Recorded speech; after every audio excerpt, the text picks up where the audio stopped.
Hello, and welcome to day 5, Friday, November 20th. This is the last day of Module 9. Let's see what we have to do today. Remember, it's also Friday, so that means we will have office hours. We will not meet together at Zoom as a class. First, you'll watch this video. Then you have office hours. So I will be available for speaking practice and finally yoga between 10 and 11 tomorrow morning. This morning. If you have any questions, if you want to practice speaking, you want to go over anything we've done this week, please come in and I will be able to assist you on Zoom. So that's this morning from 10 to 11. Then you have Spark article to do. All right.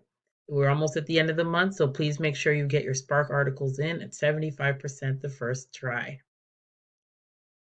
Next activity, and the important activity, is a summarizing activity. You're going to read this article, read all of the